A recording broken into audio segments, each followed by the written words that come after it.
नमस्कार दोस्तों, आज हम पढ़ेंगे सिस्मिक वेव यानी कि भूकंपीय तरंगे।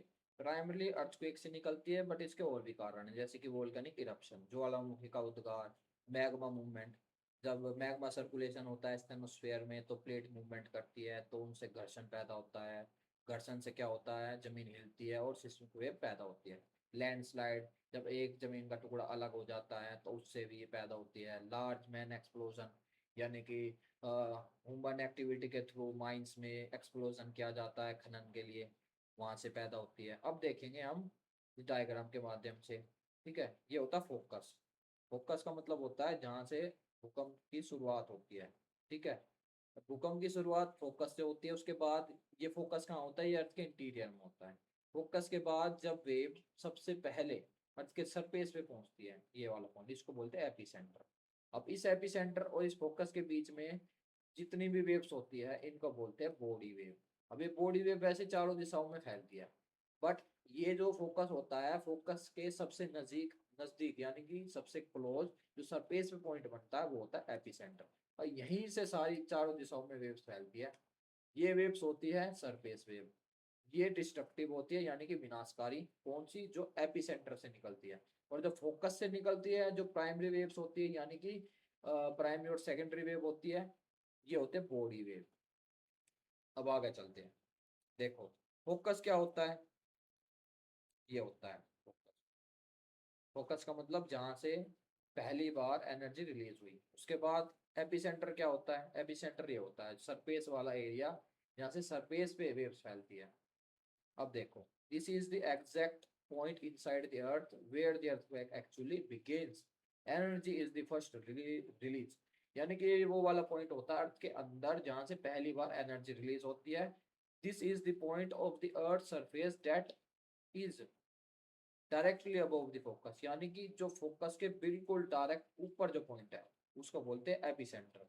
दिस शेकिंग इज ऑलवेज, यहाँ आने के बाद जो शेकिंग होगी, जो हलन आएगा, वो क्या होगा, डेंजरस होगा और स्ट्रोंग होगा कंपेयर टू फोकस से। आगे चलते हैं, ये डायग्राम के माध्यम से देखते हैं इसके पार्ट्स। पहला होता है बॉडी वेव, दूसरी होती है सरफेस वेव। ठीक है, बॉडी वेव के टू पार्ट्स है, P wave, secondary wave. P wave होती है जो सबसे पहले सरफेस पे पहुंचती है, एस वेव होती है जो उसके बाद पहुंचती है। फिर आती है एल वेव, लव वेव, ये कंस्ट्रक्टिव होती, डिस्ट्रक्टिव होती है यानी कि विनाशकारी। फिर आती है रेले वेव, ये भी विनाशकारी होती है। ये दोनों किसका पार्ट है, ये दोनों है सरफेस वेव का पार्ट। अब आ जाते हैं बॉडी वेव पे। बॉडी वेव क्या है, ये travel through the earth interior, यानी कि अर्थ के इंटीरियर में ट्रेवल कर रही है। ठीक है, ये देखो, ये यहाँ जितनी भी वेव्स ट्रेवल कर रही है बॉडी वेव है। Providing insight into the planet structure, ये क्या करती है, प्लैनेट स्ट्रक्चर प्रोवाइड करती है। And behaviour during the seismic event, यानी कि अर्थ का जो इंटीरियर है उसको समझने में सहायक होती है बॉडी वेव। जैसे हमने देखा था, अर्थ के तीन लेयर थे, सबसे पहली क्रस्ट, फिर मेंटल, फिर कोर। इनमें डिसकॉन्टिन्यूटी देखी थी हमने, कोनार्ड, मोहो, रेपिटी, गुटनबर्ग। ठीक है, इन डिसकॉन्टिन्यूटी का हमें पता कैसे चला था, डिसकॉन्टिन्यूटी का मतलब नेचर में जो परिवर्तन आ रहा था, जैसे कि लिक्विड से सॉलिड, सॉलिड से लिक्विड, फिर उसके बाद फिर से भी सॉलिड। तो ये जो परिवर्तन आ रहा था ये परिवर्तन हमें इन्हीं वेव्स के द्वारा पता चलता है, बॉडी वेव्स के द्वारा। ठीक है, यानी कि अर्थ के इंटीरियर की जो स्टडी होती है भी इन्हीं वेव्स के द्वारा होती है। Body wave are crucial seismology helping seismologist, यानी कि सिस्मोलॉजिस्ट जो अर्थ की स्टडी करते हैं, अर्थक्वेक की स्टडी करते हैं, उसमें भी ये बहुत सहायक होती है। आगे देखते हैं, टू टाइप्स की होती है बॉडी वेव। एक होती है प्राइमरी वेव, दूसरी सेकेंडरी वेव। इसको प्राइमरी नाम दिया गया है क्यों, क्योंकि ये अर्थ के, जैसे ये फोकस है, यहाँ से एपिसेंटर तक सबसे पहले जो आती है वो होती है प्राइमरी वेव। इनकी स्पीड ज्यादा होती है कंपेयर टू एस वेव से। यहाँ देखो, P wave cold, also cold primary wave, यानी कि ये इसका उद्गम केंद्र यहाँ से सरफेस पे पहुंचेगी सबसे पहले। ये तीनों फॉर्म यानी कि सॉलिड, लिक्विड और गैस, तीनों फॉर्म से पास हो सकती है। यानी कि अर्थ के अंदर सॉलिड भी है, लिक्विड भी है, ऐसे में सॉलिड भी है, तो हर चीज से पार हो सकती है। उसके बाद particles vibrate parallel to direction, इनके जो पार्टिकल्स होते हैं ये पैरेलल मूव करते हैं, जैसे ये डायरेक्शन है तो इसके ऐसे पैरेलल मूव करेंगे। Travel through solid, liquid, gas, solid और लिक्विड और गैस तीनों मीडियम से पास हो सकता है। First waves recorded by the seismograph. ये देखो सिस्मोग्राफ क्या होता है, ये मशीनें होती है जो अर्थक्वेक की स्टडी करती है। तो जब मान लेते हैं यहाँ अर्थक्वेक आया, उसके बाद सबसे पहले जो वेव पहुंची प्राइमरी वेव, ठीक है, तो इस प्राइमरी वेव को स्टडी कौन करेगा, सिस्मोग्राफ। तो ये कह रहे हैं सिस्मोग्राफ के द्वारा सबसे पहले जो वेव पहुंचते हैं सिस्मोग्राफ के पास, उसको बोलते हैं प्राइमरी वेव। Primary wave. आगे चलते हैं। ये देखो प्राइमरी वेव क्या कह रही है, कंप्रेशनल वेव से, कंप्रेशनल वेव होती है फास्टर सिस्मिक वेव, ये फास्टर होती है, इनकी स्पीड कितनी होती है 5 से 14 किलोमीटर पर सेकेंड। और एस वेव की कितनी होती है, ये होती है मैक्सिमम 4 किलोमीटर के आसपास। Movement parallel to the direction, यानी कि ये डायरेक्शन है, ये इसकी मूवमेंट है, तो ये वेव इस तरीके से मूव करेगी, यानी कि ये पैरेलल होगी किसके, डायरेक्शन के। सॉलिड लिक्विड गैसियस फॉर्म में बात कर चुके हैं, तीनों स्टेट से ये पार हो जाएगी, यानी कि पास हो जाएगी। First to arrive the seismic station, seismic station की बात करी थी हमने, यानी कि जो अर्थ के ऊपर सरफेस पे होता है, जो रीडिंग लेता है इसकी वेव की। आगे चलते हैं। कुछ एग्जांपल है देखो किसके, लॉन्गिट्यूडनल वेव। अब लॉन्गिट्यूडनल वेव किसको कहते हैं, पी वेव को ही बोलते हैं हम लॉन्गिट्यूडनल वेव, क्योंकि ये जो लाइनें होती है ऐसे, इनको बोलते हैं लॉन्गिट्यूड। ये ऐसे लाइन होती है, इनको बोलते हैं लैटिट्यूड। ठीक है, तो ये वेव ऐसे चल रही है ना, देखो ऊपर से नीचे की तरफ, और मूवमेंट ऐसे कर रही है, ऐसे। तो ये लॉन्गिट्यूडनल वेव्स। इसके कुछ एग्जांपल हैं, जैसे P wave, sound wave, sampling बास, बास जैसे हम होम थिएटर वगैरह बजाते हैं तो उसमें से जो वेव्स निकलती है, वो भी इसका एग्जांपल है। फिर आ जाता सोनार, इको लोकेशन, सोनार और इको लोकेशन, ये इसका यूज बहुत से जानवर भी करते हैं। ठीक है, आगे चलते हैं। अब देखो, एक वर्ड होता है एक्सपेंशन, दूसरा होता है कंप्रेशन। एक्सपेंशन का मतलब होता है जब वेव फैल जाती है, यानी कि इनके बीच में डिफरेंस ज्यादा है। और फिर आता है कंप्रेशन, यानी कि ये कंप्रेस हो जाती है, ज्यादा दब जाती है। ठीक है, सुपरडन हो जाती है इनमें। आगे चलते हैं देखो। अब आ जाता है इनका शैडो जोन। शैडो जोन क्या होता है, शैडो जोन का मतलब होता है जहां से वेव ट्रेवल नहीं कर पाती। ये वाला एरिया ऐसा है जिस एरिया से पी वेव ट्रेवल नहीं करेगी।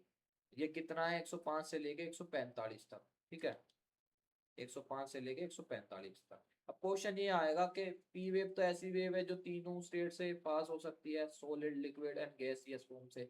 तो फिर ये यहाँ से पास क्यों नहीं हो रही, यहाँ ऐसा क्या चीज है। तो मैं बताता हूँ कि ये मान लेते हैं कि वेव है, ठीक है, ये दूसरी वेव है, ये तीसरी वेव है। अब ये जो एरिया है ना अर्थ का, ये वाला एरिया लिक्विड है, क्योंकि ये आउटर कोर है। जब ये लिक्विड फॉर्म में जाएगी तो ये अपनी डायरेक्शन ऐसे चेंज करेगी। देखो, ये लिक्विड फॉर्म में ऐसा आई तो इसने ऐसे यहाँ आते एंटर करते डायरेक्शन चेंज करी, तो ये ऐसे निकल गई।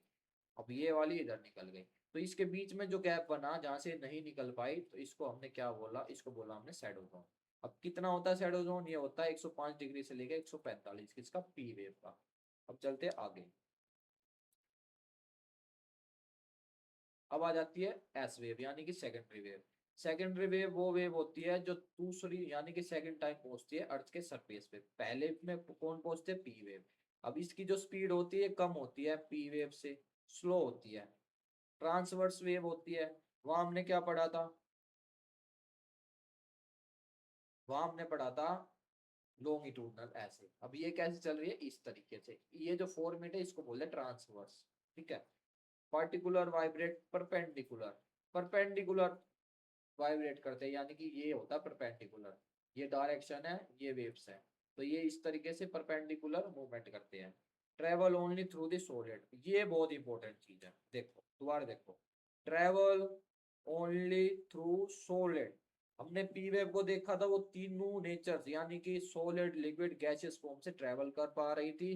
बट ये वाली जो है एस वेव, ये ओनली सॉलिड से ट्रेवल करती है, इसी कारण इसका जो शैडो जोन है ये बड़ा बनेगा।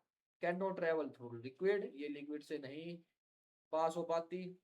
ठीक है, इसकी डायरेक्शन देखो इस तरीके से चल रही है, पहले अपवर्ड होती है, ऊपर जाती है, फिर नीचे आती है, ऊपर जाती है, नीचे आती है। इसके कुछ एग्जांपल है, जैसे कि light wave, water ripples waves. Water ripples का मतलब जैसे ये मान लेते हैं तालाब है, इसमें आपने पत्थर फेंका, पत्थर फेंकने के बाद क्या हुआ, यहाँ बने रिपल्स, ये गोल गोल ऐसे, देखा है ना, कभी करके देखा होगा। तो इनको बोलते हैं हम क्या, ट्रांसवर्स वेव। ये भी एग्जांपल है किसका, एस वेव का। टेलीविजन से निकलने वाली लाइट वेव्स। ठीक है, अब देखो इसका जो शैडो जोन है वो इतना बड़ा है, क्यों है? क्योंकि जैसे ही ये पहुंचेगी कोर में, तो कोर क्या है? कोर है आउटर कोर लिक्विड फॉर्म का, ठीक है। ये इनर कोर, ये आउटर कोर क्या है? लिक्विड फॉर्म का। तो लिक्विड फॉर्म में ट्रेवल नहीं कर पाएगी, यहाँ से साइड से निकली, उसके बाद जैसे ये यहाँ पे आती है ये ब्लॉक हो जाती है। तो यहाँ से साइड से निकलने के बाद ये है 103 डिग्री। उसके बाद इस पूरे को लगाओगे तो होता है 103 से लेके 180 डिग्री तक, ठीक है। आगे चलते हैं, अब आ जाते हैं सरफेस वेव, सबसे खतरनाक वाली वेव। अब ये सरफेस वेव क्या होती है? सरफेस वेव निकलती है अर्थ के सरफेस से चारों दिशाओं में, ठीक है। ये था फोकस, यानी कि जहां से अर्थक्वेक का जन्म हुआ, उसके बाद जैसे ऊपर पहुंची ये था एपिसेंटर। एपिसेंटर से चारों दिशाओं में जब फैलती है तो उसको बोलते हैं सरफेस वेव। देखो, travel only the earth surface, यानी कि अर्थ के सरफेस पे ट्रेवल करती है। कोस मैक्सिमम डिस्ट्रक्शन, यानी कि विनाश करती है मैक्सिमम। ये देखो, ये दिख रहे हैं ना क्या क्या घटनाएं हो रही हैं तरीके से। पहली वेव होती है इसकी किसकी? सरफेस वेव की, लव वेव। दूसरी होती है रैली वेव। अब लव वेव जो होती है हॉरिजेंटली मूव करती है, ठीक है। हॉरिजेंटली का मतलब होता है ऐसे, ठीक है। Polarised sphere wave that move ground side to the side perpendicular to the direction के परपेंडिकुलर मूव करती है। इसमें हमें बस इतना याद रखना है, ये जो लव वेव है ये क्या होती है? डिस्ट्रक्टिव। क्वेश्चन आएगा लव वेव, रैले वेव, और फिर पूछ लेगा P wave and S wave, इनमें से कौन सी कंस्ट्रक्टिव होती है, कौन सी डिस्ट्रक्टिव होती है, यानी कि कौन सी निर्माणकारी होती है, कौन सी विनाशकारी होती है। इस टाइप के क्वेश्चन पूछे जाएंगे, या पूछे जाएंगे कि कितने डिग्री से पास होती है एस वेव या पी वेव, ठीक है। कौन सी सरफेस वेव है, कौन सी बॉडी वेव है, ठीक है। ज्यादा डिटेल में जाना ठीक नहीं रहेगा। ये देख लेते हैं फास्ट सरफेस वेव, ये यानी कि ये जो लव वेव होती है फास्ट होती है किससे?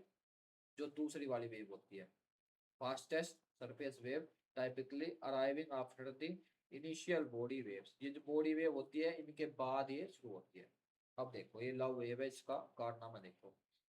ये जब यहाँ से निकली तो इसने क्या किया? इस वाले हिस्से को उठा दिया, इसको नीचे कर दिया, तो अनबैलेंस बना। अनबैलेंस से क्या हुआ? ये जितने भी स्ट्रक्चर है ये का विनाश हो गया, टूट गया।